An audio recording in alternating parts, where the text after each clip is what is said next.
Good evening, everybody. It is June 19th, 2023, Sunday. Okay.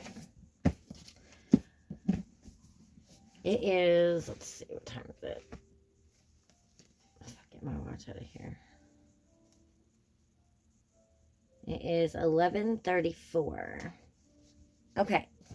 So this is going to be part 3 of the Feeling Good Handbook, the self-awareness exercise.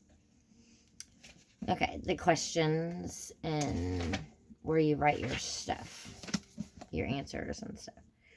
Here are several possibilities. George might be working late because his boss is pressuring him about a deadline. He may be working overtime so he and Marge can save up enough money for a down payment on a new house. Or he may be annoyed with Marge about something. If so, it may mean that George and Marge don't deal with conflicts openly and directly.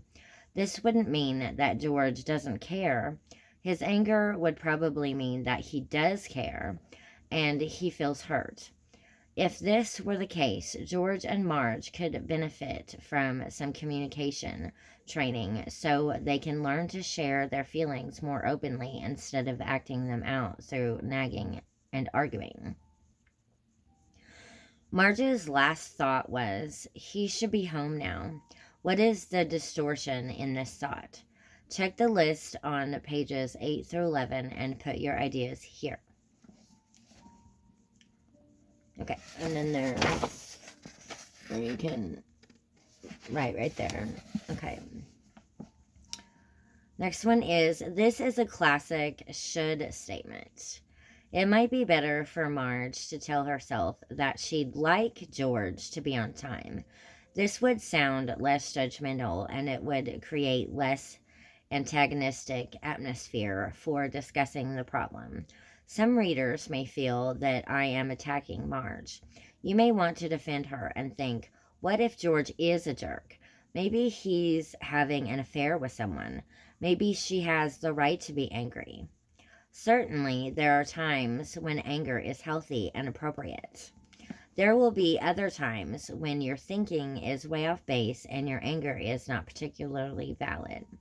And even when someone is treating you unfairly, your feelings will still result from the way you think about what's happening.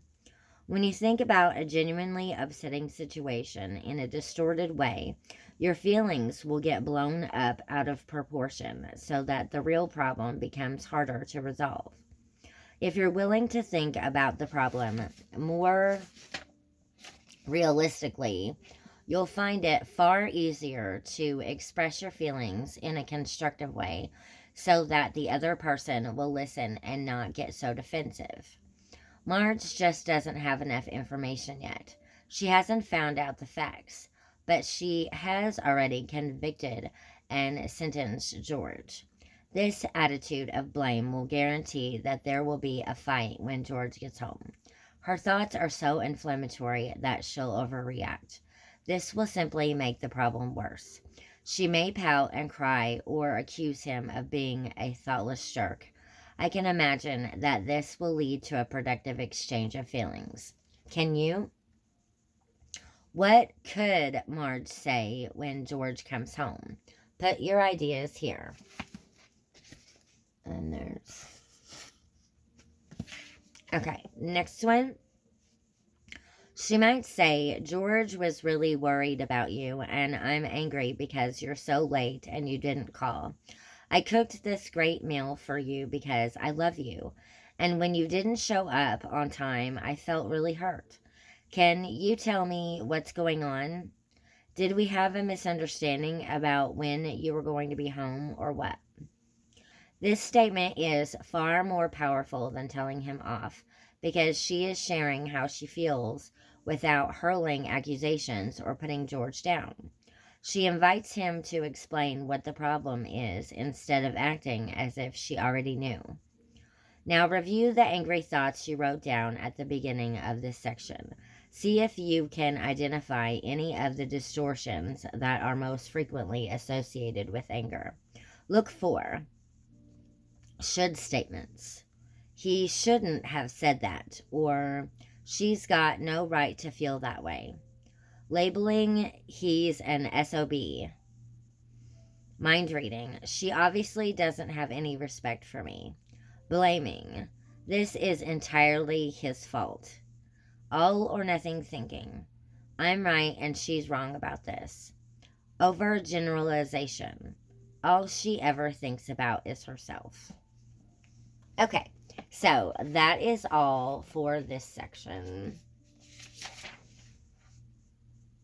And part 3 of the self-awareness exercise, the Feeling Good Handbook.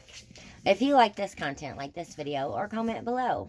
Thank you very much, and thank you for watching.